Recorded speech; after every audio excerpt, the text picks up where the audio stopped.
भोले भाले किसानों के कंधे पर बंदूक रख करके कैसे देश के अंदर ये लोग अराजकता का माहौल पैदा करने का कुत्सित प्रयास कर रहे हैं, इसका एक उदाहरण ये घटना है। वन नेशन वन मंडी किस परिकल्पना को साकार किया जा सके,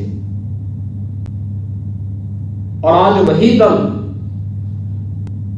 भोले भाले किसानों के कंधों में बंदूक रख करके देश के अंदर अव्यवस्था और अराजकता फैलाने का प्रयास कर रहे हैं। दिल्ली के अंदर एपीएमसी एक्ट के तहत संशोधन के बाद इसका नोटिफिकेशन भी जारी कर चुकी है। उसने भी कल के देश के बंदी की घोषणा का समर्थन किया है। आजादी के बाद किसानों के हित में ले गए ये सभी ऐतिहासिक और क्रांतिकारी फैसले हैं।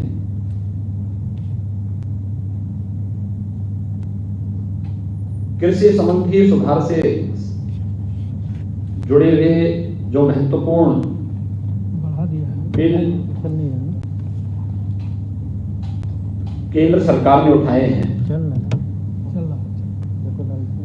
जिसको लेकर के देश के कुछ राजनीतिक दलों के द्वारा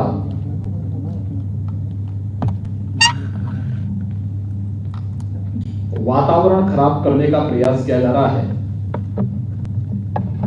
खासतौर पर एपीएमसी एक्ट, जो मॉडल एपीएमसी एक्ट है, इस पर राजनीतिक दलों का वर्तमान रवैया उनके दोहरे चरित्र को प्रदर्शित करने वाला है। अगर हम देखेंगे कि कांग्रेस नेतृत्व की यूपीए सरकार ने 2004 से लेकर के 2014 तक इस देश के अंदर शासन किया था। उस सरकार में कांग्रेस पार्टी के नेतृत्व में जो सरकार 2004 से 2014 तक देश के अंदर शासन की, यूपीए की उस सरकार में NCP, left, DMK, Samajwadi Party, Bahujan Samajwadi Party, TMC जैसे राजनीतिक दल या तो सरकार में शामिल थे या सरकार को समर्थन कर रहे थे।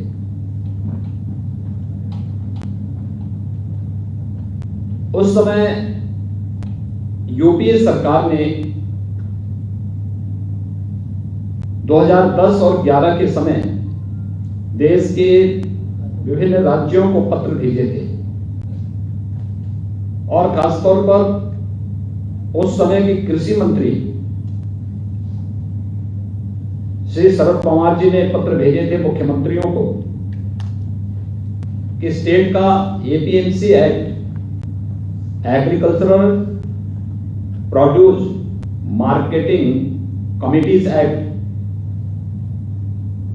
इसमें व्यापक संशोधन की आवश्यकता है, और एक मॉडल एक्ट भारत सरकार इसके लिए तैयार कर रही है। इस मॉडल एक्ट के अनुसार ही इसे देश के अंदर लागू किया जाना चाहिए। मुझे आश्चर्य है कि किसी सरकार के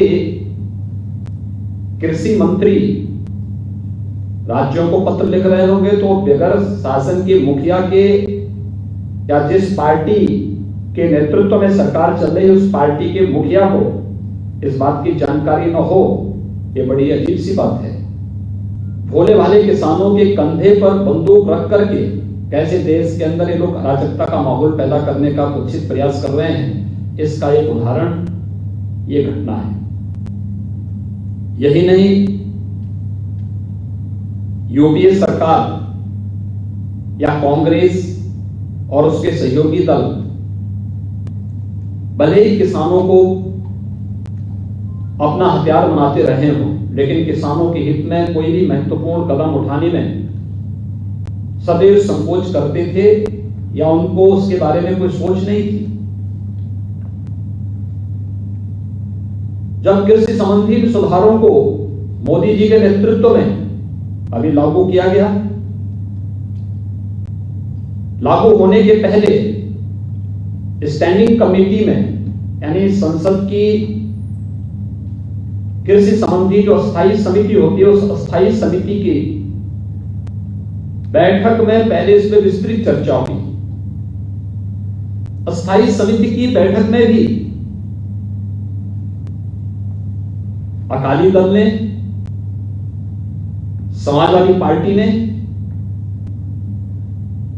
टीएमसी ने, कांग्रेस पार्टी के नेताओं ने, राष्ट्रवादी कांग्रेस पार्टी के नेताओं ने, इन सभी ने एपीएमसी एक्ट में, राज्यों के एपीएमसी एक्ट में संशोधन करने और मॉडल एपीएमसी एक्ट लागू करने की वकालत की थी, जिसके तहत वन नेशन वन मंडी किस परिकल्पना को साकार किया जा सके। और आज वही दल भोले भाले किसानों के कंधों में बंदूक रख करके देश के अंदर अव्यवस्था और अराजकता फैलाने का प्रयास कर रहे हैं। एक प्रकार की अव्यवस्था पैदा करने का प्रयास कर रहे हैं। ये राजनीतिक दलों के दोहरे चरित्र को स्पष्ट रूप से प्रदर्शित करता है।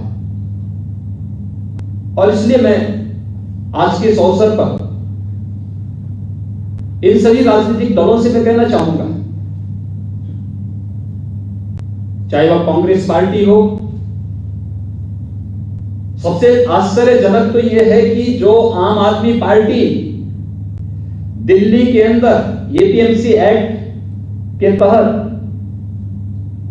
संशोधन के बाद इसका नोटिफिकेशन भी जारी कर चुकी है, उसने भी कल के देश के बंदी की घोषणा का समर्थन किया है। इनके दोहरे चरित्र को देखें। जब सत्ता में रहते हैं इनका आचरण कुछ और होता है, इनके वक्तव्य कुछ और होते हैं। संसद की स्टैंडिंग कमेटी में बैठते हैं, वहां पर इनके वक्तव्य कुछ और होते हैं।